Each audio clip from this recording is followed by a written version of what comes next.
Timeline, 5000 ans d'histoire, Richard Fremder. Donc il y a plusieurs stratégies, désinfection par les parfums avec les parfumeurs de peste, qui ont leur petit instrument où ils font brûler des parfums. Ils passent ça partout dans les maisons où il y a eu des pestiférés. Ils font rassembler les gens sous des dais et ils les enfument avec ces parfums soi-disant désinfectants et thérapeutiques. Donc ça, c'était une des stratégies.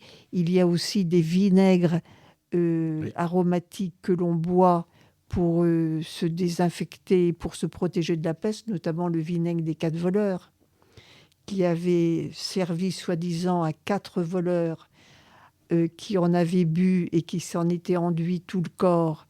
Ils avaient pu rentrer dans des maisons et de pestiférés et voler tout ce qu'il y avait d'intéressant à voler sans attraper la peste.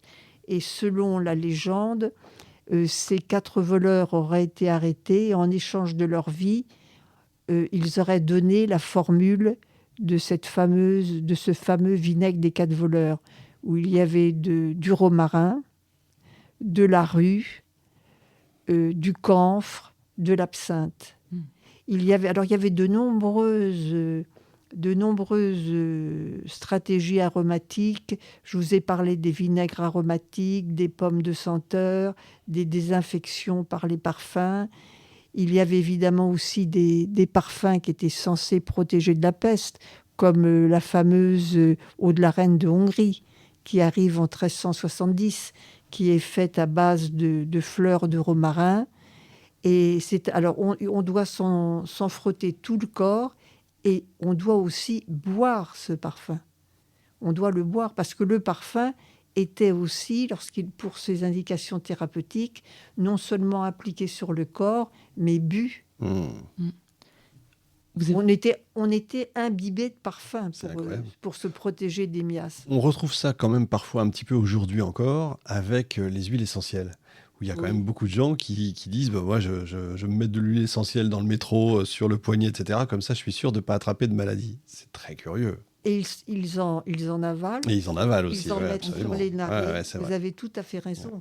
On y revient à cette protection par le parfum. C'est étonnant. Contre le Alors peut-être que ça marche, ça je ne sais pas, mais je ne suis pas certain. Il paraît que les huiles essentielles ont des effets bactéricides.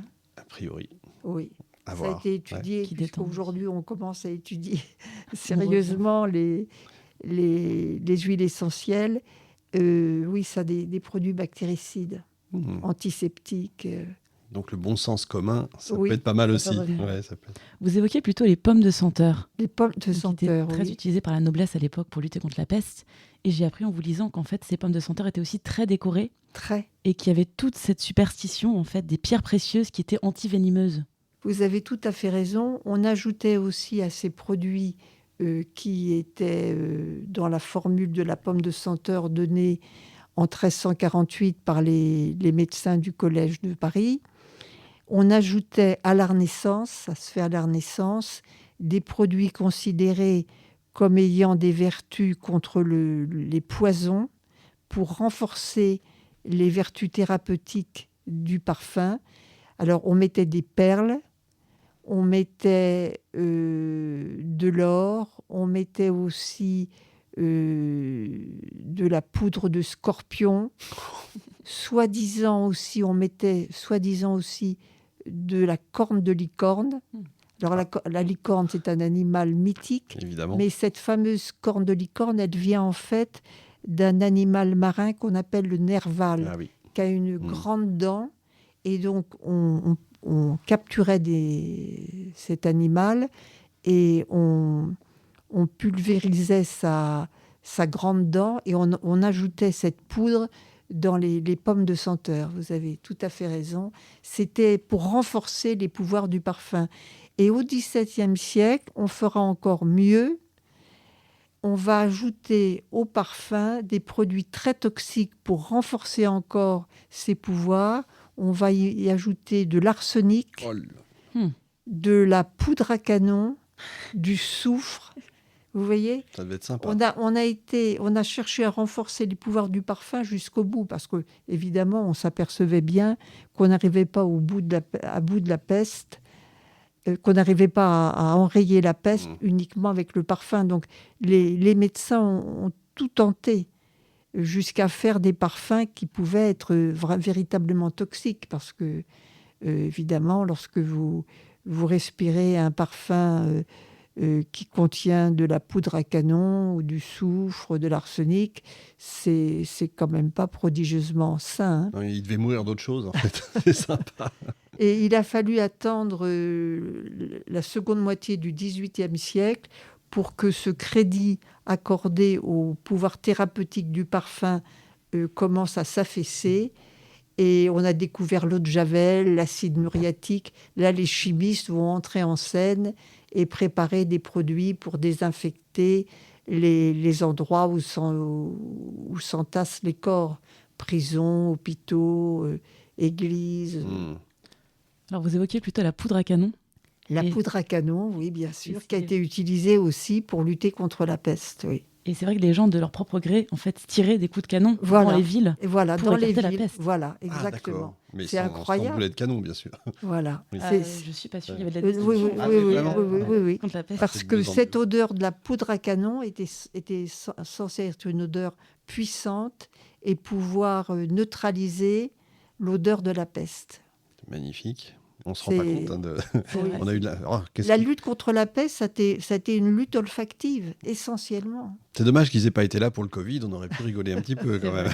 Et les Descartes, Montaigne, tous ces grands philosophes, penseurs, etc., ils ont... Alors Descartes, comme je vous le disais, a considéré que l'odorat était un sens grossier. Ouais. Montaigne a été... plus réservé. Il considère que la meilleure odeur d'une femme, c'est celle de ne rien sentir. Ça, on est encore dans ce que je disais avec Henri IV, quoi. C'est toujours sur ce XVIe siècle qui aime l'odeur pure, enfin j'allais dire pure sans parfum. Oui. En fait, c'est ça. Ah, c'est étonnant ça. À quel moment il y a ce basculement entre la bonne odeur et la mauvaise odeur? Elle a toujours existé. Elle a toujours existé. Mais cette crainte de la mauvaise odeur a hanté nos prédécesseurs pendant des siècles. Parce que aujourd'hui, la mauvaise odeur n'est plus liée à la pathologie, n'est plus liée à la mort. Mais pendant des siècles, la mauvaise odeur était liée à la mort. La mauvaise odeur tue. Oui, bien sûr. C'était l'équation. On revient au même, évidemment. Et puis aussi, la mauvaise odeur a été source de beaucoup de discrimination à travers les siècles. Beaucoup. On voit dans les écrits des philosophes. Les Juifs ont été discriminés, soi-disant à cause de leur mauvaise odeur et parce qu'ils mettaient dans les fontaines des produits nauséabonds pour empoisonner les fontaines. Les prostituées, c'est une légende, on précise. Les prostituées étaient considérées comme dangereuses parce que leur nom, putida, putain, vient du latin putida, qui sent mauvais. Et en temps d'épidémie, elles devaient quitter les villes pour ne pas infecter. Elles étaient donc associées à la mauvaise odeur. Les putains publics étaient associés à la mauvaise odeur. Les ouvriers ont été associés à la mauvaise odeur parce que les tâches qu'ils effectuaient pouvaient dégager des odeurs nauséabondes, notamment les chandeliers, les corroyeurs, les tanneurs. Devaient quitter la ville en temps d'épidémie.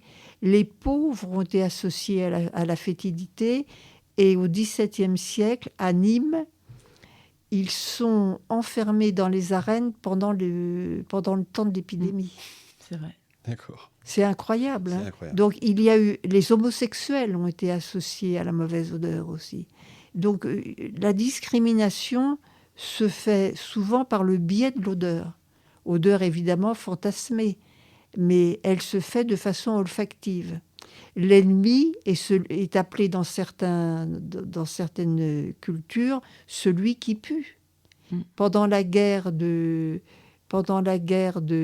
70, un certain docteur Bérillon avait écrit plusieurs ouvrages sur la fétidité de l'allemand. Oui, énormément. 70 ou 14-18, là j'ai un petit... Je crois 70. 70, oui. C'est assez incroyable, effectivement. Vous voyez, donc on discrimine par le biais de l'odeur. Je ne peux pas le sentir, je ne peux pas le blairer, je ne peux pas le piffer. Celui qu'on n'aime pas sent mauvais. Oui, Dans la culture arabe, d'ailleurs, c'est très intéressant parce que la personne qu'on aime est associée à la bonne odeur et celle que l'on n'aime pas à la mauvaise odeur. C'est Georges Simmel qui disait qu'en fait, l'odorat nuit complètement à la solidarité sociale. Complètement, parce que on peut se faire discriminer à cause de ces odeurs. Et dans les relations privées, c'est extrêmement important. Et Françoise Dolto, la psychanalyste, disait aux personnes qui voulaient vivre ensemble, est-ce que vos odeurs s'accordent ? Ah, c'est génial. Hein. Est-ce que vos odeurs s'accordent ? Ça montre bien combien l'olfactif est omniprésent dans notre vie quotidienne, même si pendant des siècles, les savants s'y sont pas intéressés.